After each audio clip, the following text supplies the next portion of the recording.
دیا ہے۔ امریکہ نے کیا میسج دیا ہے سر؟ یہ ننگرہار پہ جو بم پھینکا گیا ہے، کیا واقعی اچانک سے امریکہ جو ہے داعش کے خلاف ایکٹیو ہو گیا ہے اور وہ طالبان کو کاؤنٹر کرنا چاہ رہا ہے؟ کیا اسٹریٹجی کیا ہے سر امریکہ کی اس کے پیچھے زیاد حامد صاحب؟ مصطفیٰ نیاز صاحب، یہ جو کچھ بھی افغانستان میں جو انہوں نے بھی بم گرایا ہے، اس کو آپ آئسولیشن میں نہ دیکھیے۔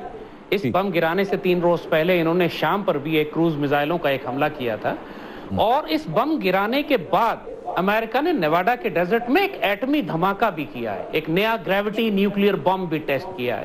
یہ سب کنیکٹڈ ہے۔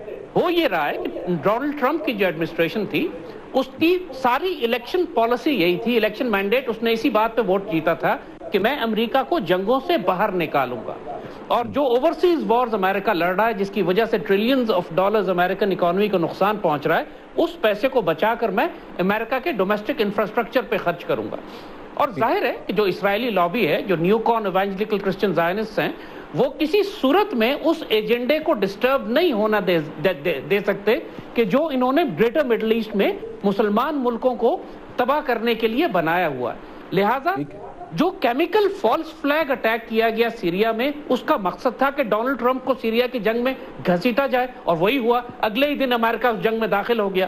اس کے بعد یہ اٹیک انہوں نے افغانستان میں جو کیا ہے، کوئی ملٹری ایڈوانٹیج نہیں ہے اتنے بڑے ایک کنونشنل نیوکلیئر بم، یعنی نیوکلیئر ہم اس لیے کہہ رہے ہیں کہ اس کی ڈیوسٹیشن نیوکلیئر بم جتنی ہے، کوئی، یعنی اس بم کی قیمت 31 کروڑ ڈالر ہے، تقریباً 310 ملین ڈالر اس کی قیمت ہے۔ آپ مجھے بتائیے امریکن اس بم کو 15-20 لو کوالٹی گھٹیا داعشیوں کو ختم کرنے کے لیے افغانستان میں کیوں گرائیں گے؟ اور بات وہ یہی ہے، جیسے ہم نے کہا کہ یہ ایک ویپن پلیٹ فارم ٹیسٹ کیا گیا ہے، اس کی ڈیوسٹیشن ٹیسٹ کی گئی ہے، جس طرح کروز میزائل سیریا میں تھے۔ اس کے بعد نواڈا کے ڈیزرٹ میں انہوں نے کون سی داعش پہ حملہ کیا، وہاں ایک پورا ایٹمی ہتھیار ٹیسٹ کیا گیا، اور اس وقت پوری دنیا میں ایک پوزیشننگ ہو رہی ہے مزید جنگوں کو پھیلانے کے لیے۔ ان کو خطرہ ہے کہ سیریا میں روس کے ساتھ کنفرنٹیشن ہوگی، اور ایران سے کنفرنٹیشن ہوگی، اور ساؤتھ اور نارتھ کوریا سے کنفرنٹیشن ہوگی۔ آپ نارتھ کوریا کی باڈی لینگویج بھی دیکھیے تو ایگریسو پاسچر ان کا ہے، وہ بھی تیار ہے کہ ہم امریکہ سے جنگ کرنے کے لیے تیار ہیں۔ تو اس وقت پریکٹیکلی پوری دنیا میں ری پوزیشننگ ہو رہی ہے، آلموسٹ ایک ورلڈ وار 3 کے لیے، ہائی انٹینسٹی ورلڈ وار کے لیے۔ تو یہ جو کچھ آپ دیکھ رہے ہیں، اور اس کے اندر پاکستان کی قیادت تو نان ایگزسٹنٹ ہے، پاکستان کا تو کوئی وجود ہی نہیں ہے۔ ہم تو صرف مسلمان دنیا مار کھا رہی ہے، اور جیسے آپ نے کہا کہ یہ سب مسلمان دہشت گرد کیوں ہیں، اس کی وجہ صرف اتنی ہے کہ اسرائیل مسلمان دنیا کے قلب میں ہے، جس کو قائد اعظم نے اس وقت کہا تھا a dagger in the heart of the Muslims۔ اگر یہ اسرائیل یورپ میں ہوتا تو یہ یورپ میں تباہی مچاتے، چونکہ اسرائیل کو پھیلنے کے لیے جگہ چاہیے۔ اب چونکہ اسرائیل کو مڈل ایسٹ میں پھیلنا ہے، لہٰذا مسلمان دنیا کا قتل عام ہے۔ اتنی کمپلیکیٹڈ بات نہیں ہے، سوائے اس کے کہ مسلمان قیادت اتنی احمق ہے کہ آج بھی بحث کر رہی ہے کہ ہمارے ساتھ ہو کیا رہا ہے۔ بالکل ٹھیک۔ جہاں صاحب جو بات کی ہے زیاد حامد جو لیڈرشپ جو اس وقت اپنے لوگوں، اپنے ملکوں کے ساتھ فراڈ کر رہی ہے، اس کا انجام کیا ہوگا؟ زیاد حامد صاحب، امریکہ سے تو ہم تب گلہ کریں نا جب ہمیں وہ کہہ رہا ہو کہ جناب میں آپ کا دوست ہوں۔ انہوں نے تو سازشیں کرنی ہیں، لیکن ہم دیکھ رہے ہیں کہ پوری دنیا میں مسلمان رہا ہے، مسلمان ممالک آپس میں جو ہے ایک دوسرے کو کاٹ رہے ہیں، کہیں شیعہ سنی کا فساد ہے، کہیں ہم دیکھتے ہیں کہ مفادات کی جنگ ہے۔ تو امریکہ تو کرے گا، یورپی ممالک تو کر رہے ہیں، لیکن اس میں ہم نے بھی تو بڑا حصہ ڈالا ہے، ہمارا بھی تو رول ہے۔ ہم کس کا گریبان پکڑیں اس حوالے سے؟ کس سے ہم پوچھیں، کس سے انصاف چاہیں کہ مسلمان جو ہے آج کا، اس کے اوپر بھی تو یہ آتا ہے نا کہ وہ خود اپنے آپ کو وہاں پہ لے آیا ہے جہاں پہ ساری انگلیاں جو ہے وہ اس کی جانب اٹھ رہی ہیں۔ مصطفیٰ صاحب، مجھے یہ بتائیے کہ ہم نے پاکستان یہ کیوں بنایا تھا؟ یہی سوال آپ کا اس وقت بھی تو تھا پہلی جنگ عظیم کے بعد، کہ جب اے خاصہ اے خاصان رسول وقت دعا ہے، امت پہ تیری کیا عجب وقت پڑا ہے۔ پوری مسلمان دنیا جب تباہ و برباد ہوئی، خلافت موومنٹ ختم ہوئی، اس خلافت بھی تباہ ہو گئی۔ یہی تو وجہ تھی کہ علامہ اقبال اور قائد اعظم نے پھر پاکستان کی بات کی تھی، اور جو ہمارے فاؤنڈنگ فادرز نے ویژن پاکستان کا دیکھا تھا، اس کا کوئی مقصد تھا کہ امت کی قیادت کرنے کے لیے ایک مرکز تشکیل دیا جائے گا۔ تو پاکستان کی پیدائش ہی یہی تھی کہ we were supposed to be the natural born leaders of the Muslim Ummah۔ اس سے پہلے کئی سو سال عربوں کے پاس خلافت رہی، اس کے بعد کئی سو سال ترکوں کے پاس رہی، اور اب یہ خلافت مسلمان پاکستان کا بر صغیر کے مسلمانوں اور پاکستان کے پاس آنی ہے، یعنی لیڈرشپ کی بات ہم کر رہے ہیں. تو یہ اگر پاکستان کے لوگ پاکستان کی قیادت اپنے مقام کو نہ سمجھے تو اس سے بڑی بدنصیبی کوئی نہیں ہوگی. وہ تو نہرو نے بات ایوب خان سے کہی تھی کہ آپ بدنصیب ہوں گے کہ اگر آپ کو علامہ اقبال جیسا ایک فلسفی، ایک مفکر، ایک دانشور، ایک ویژنری ملے اور یہ قوم اس سے فائدہ نہ اٹھا سکے.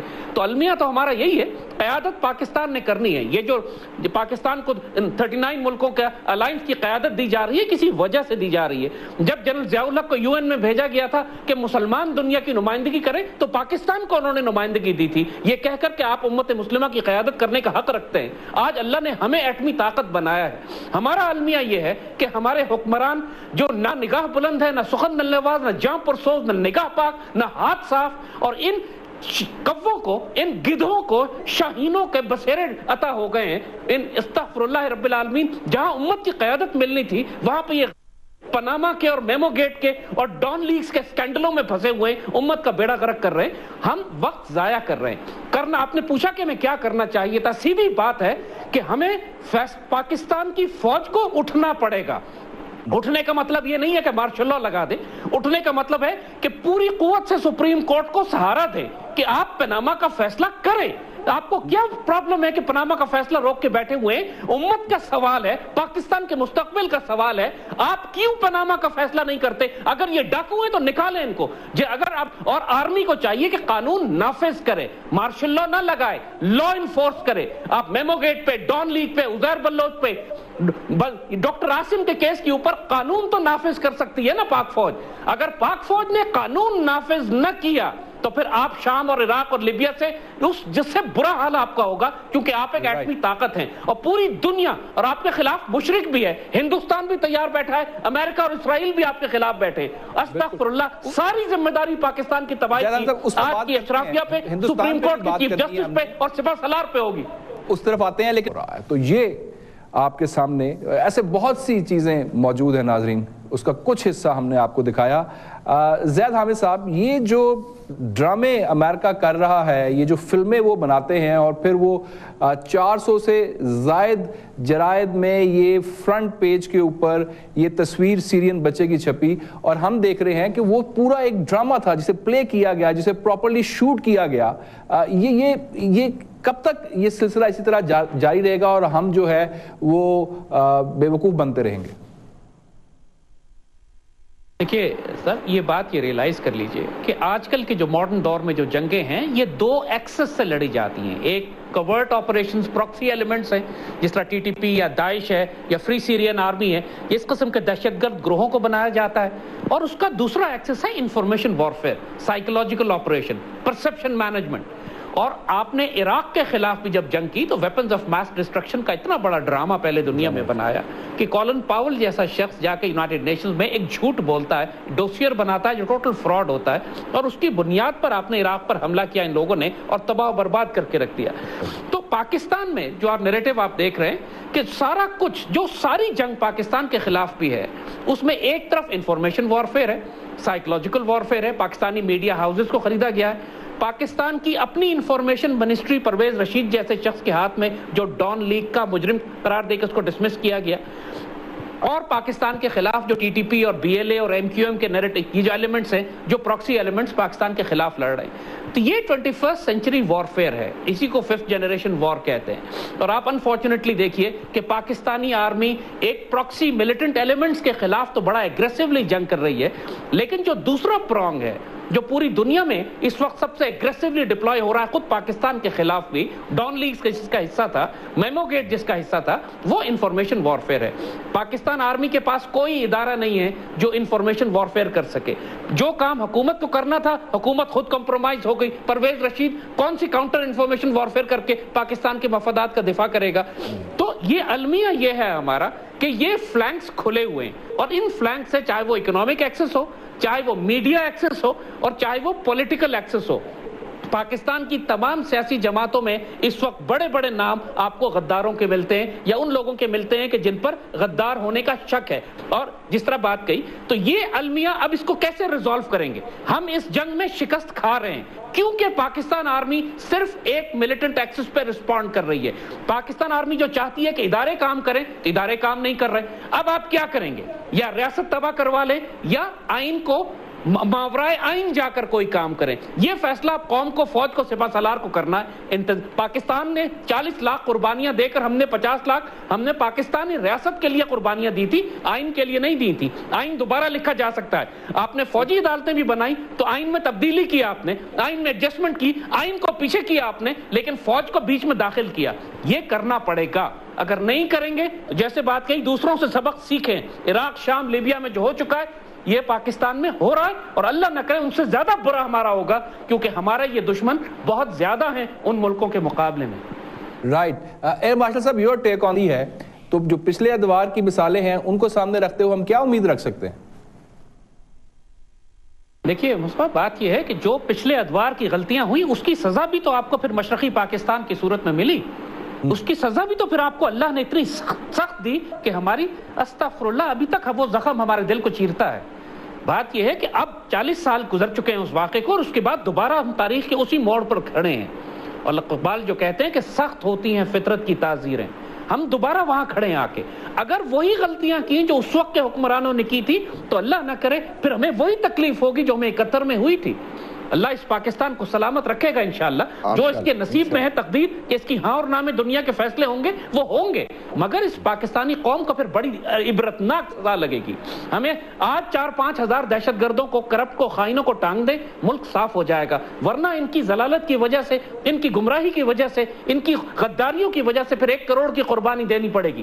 عراق، شام اور لیبیا کے مسلمانوں سے عبرت سیکھیں. اب دنیا ایک بالکل نئے دور میں داخل ہو چکی ہے. دشمن پوری قوت کے ساتھ مسلمان دنیا کو تباہ کر رہا ہے. 71 میں وہ صرف پاکستان پر ٹارگٹ کر رہا تھا، اب پوری مسلمان دنیا نشانے پر ہے. اس وقت اگر آپ ہوش میں نہیں آئیں گے پھر 1 کروڑ کی قربانی دینی پڑے گی. پھر اللہ نہ کرے سیالکوٹ اور لاہور کو آپ کو انڈین ٹینکوں سے چھڑانا پڑے گا کیونکہ یہ اس وقت سے ڈریں. دشمن کو اللہ نے ہمیں پہلے موقع دیا ہے، ہم کو بار بار موقع دے رہا ہے، لیکن ایک وقت کے بعد پھر وہ ہلاکو خان بھیجے گا. اگر مسلمان خود توبہ نہیں کریں گے پھر اللہ ہلاکو کے ذریعے صفائی کروائے گا اور اس دفعہ ہلاکو جو ہے نریندر مودی کی شکل میں ہوگا. اس وقت سے ڈریں. تو ہمیں کیا ایئر مارشل صاحب پھر ہمیں کیا اسٹریٹجی انڈیا کے حوالے سے اختیار کرنی چاہیے؟ کیا ہمارا سٹانس کیا ہونا چاہیے؟ اب ہم دیکھ رہے ہیں کلبھوشن کے معاملے پہ بھی جو ہے بجائے یہ کہ انڈیا کوئی معذرت خوانا رویہ اختیار کرتا، وہ تو بڑا سامنے آ گیا اور پوری دنیا کو وہ بتا رہا ہے کہ جناب یہ تو ہمارے ساتھ بڑا زیادتی ہو رہی ہے، بڑا ظلم ہو رہا ہے. ہمیں کرنا کیا چاہیے اب؟ ہمیں جی سب سے پہلے تو ایک ایسی لیڈرشپ چاہیے جو پاکستان کے ساتھ سنسیئر ہو، جو ہندوستان کے ساتھ اس زبان میں بات کرنا جانتی ہو جس زبان میں وہ آپ کو دھمکیاں دے رہے ہیں. یہاں تو زبان جو ہے وہ استعمال ہی نہیں کی جاتی. اور آج بھی جب وہ پھر آپ سے بات بھی کرے گا پھر آپ امن کی طرف بڑھ بھی سکیں گے. اس کے بغیر میں سمجھتا ہوں کہ امن کے لیے کوئی دوسری صورتحال نہیں ہے. زید حامد صاحب یور ٹیک آن دس سر. جنگ ایز این آپشن ہم اس کو استعمال کر سکتے ہیں، اس کے بارے میں سوچ سکتے ہیں، اس کے لیے پلان کر سکتے ہیں؟ لیکن مصطفیٰ صاحب جنگ کس کو کہتے ہیں؟ اب جنگ تو آلریڈی جاری ہے. 1 لاکھ پاکستانی شہید ہو چکے ہیں، یہ جنگ نہیں ہے. ہم کو $100 ارب کا نقصان ہو چکا ہے، یہ جنگ نہیں ہے. ہماری ساری آئیڈیالوجی، ہمارا نظریہ پاکستان کی جڑیں کاٹ دی گئی، یہ جنگ نہیں ہے. یہ جنگ تو جاری ہے.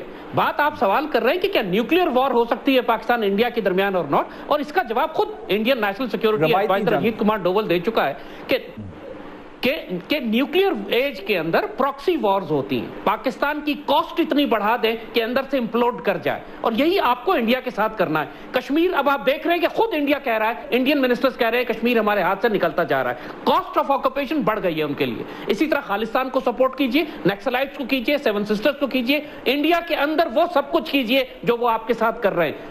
جب آپ پراکسی وارز کرتے ہیں تو وہ نیوکلیئر تھریشولڈ سے نیچے رہتی ہے اور آپ دشمن کو گھٹنے پہ لا بھی سکتے ہیں. جنگ جاری ہے، اب آپ کو یہ کرنا پڑے گا. ورنہ اگر آپ نہیں کریں گے اور صرف وہ آپ کے اندر ایک پراکسی وار رکھیں گے، پھر آخر میں وہ کریں گے جو انہوں نے ایسٹ پاکستان میں کیا تھا. پہلے مکتی بانی کے ذریعے آپ کو پھنسایا، جب آپ پھنس گئے پھر اپنے ٹینک لے کے داخل ہو گئے اور آپ کچھ بھی نہ کر سکے. یہ جنگ ہوگی آج کے دور میں اور ہو رہی ہے. You have to respond inside India now. اپنے گھر کو ٹھیک کریں، ورنہ انتظار کریں ان کے ٹینک داخل ہوں گے آپ کے اندر. اے مارشل صاحب یور ٹیک آن دس سر. دیکھیں جنگ جو ہے اس وقت اگر ہم کہتے ہیں کہ ہم حالت جنگ میں ہیں وہ بالکل بجا ہے، مگر یہ جنگ صرف غیر ملکیوں سے نہیں ہے، یہ جنگ تو ہمارے اپنے اندر بھی ہے. اپنے اندر میں نے تو بار بار اس چیز کا ذکر کیا، اور ہمارے لیے سب سے خطرناک وہ دشمن ہیں جو ہمارے اندر دوستی کی آڑ میں بیٹھے ہوئے ہیں اور ملک کو نقصان پہنچا رہے ہیں. یہ ہم نے بار بار اس بات کا ذکر کیا نا کہ ملک کی سلامتی پر جو اس وقت حملے ہو رہے ہیں وہ تو ہمارے اندر سے لوگ کر رہے ہیں، اندر سے بھی، اور ان کے آگے نیکسس ہیں غیر ملکیوں کے ساتھ. یہی پراکسی وار ہے نا. وہ مزے سے باہر بیٹھے ہیں اور ہمارے لوگ جن کو ہم دوست سمجھتے ہیں، اپنا سمجھتے ہیں، پاکستانی سمجھتے ہیں، ان کے ذریعے ہماری جو ہے جڑیں ان کو کھوکھلا کیا جا رہا ہے. تو لہٰذا اور دوسری بات یہ بھی نہ بھولیں جس بات کا آپ نے ذکر کیا کہ جب وہ ایٹمی دھماکے کیے تھے ہندوستان نے، اور اس دوران جب ہم سوچ رہے تھے کہ ہم بھی دھماکے کریں، ان کی زبان آپ کو یاد ہے وہ کیسے آپ کو دھمکیاں دے رہے تھے جنگ کی؟ وہ کیوں دے رہے تھے؟ انہیں محسوس ہو رہا تھا کہ ہم کمزور حالت میں ہیں، اور وہ سوچ رہے تھے کہ یہ جو ہم بات کر رہے ہیں کہ ہم اٹامک پاور بن گئے ہیں، شاید یہ فیک ہے، شاید یہ فراڈ ہے، اصلیت نہیں ہے. ہم نے دھماکے کیے، اس کے بعد سے ان کی آواز بند ہو گئی. لہٰذا اگر آپ واقعی جنگ سے بچنا چاہتے ہیں تو اپنی تیاری بھی رکھیں، اور امن کے لیے، جنگ کے لیے تیار ہونا جو ہے، جنگی حالت میں تیار ہونا وہ ضروری ہے. وہ جیسے کہتے ہیں کہ if you want peace be prepared for war. تو یہ آپ کی تیاری جو ہے یہ ڈیٹرنس کا کام کرتی ہے. آپ کا نیوکلیئر ہونا یہ ایک ڈیٹرنس ہے جو دشمن کے دانت کھٹے کرنے کے لیے کافی ہے. لہٰذا اس کو جنگ کی ہمت نہیں ہوتی. تو لہٰذا اپنی تیاری رکھنا ہوگی، اور جو ہمارے اندرونی دشمن ہیں یہ ہمارے اصل دشمن ہیں. ان کے خلاف جنگ جو ہے میں سمجھتا ہوں وہ باہر کے خلاف جنگ سے پہلے ہونی چاہیے، اور یہ وہ چیز ہے جس کو میں بار بار ایمفیسائز کر رہا ہوں. Right sir. زید حامد صاحب، ایئر مارشل صاحب، لیفٹیننٹ جنرل صاحب، player gentlemen, thank you very much for your time. آج کے لیے ناظرین اتنا ہی. کل انشاءاللہ آپ سے دوبارہ ملاقات ہوگی. مصطفیٰ نے خود اجازت دیجیے. اللہ نے کے بعد.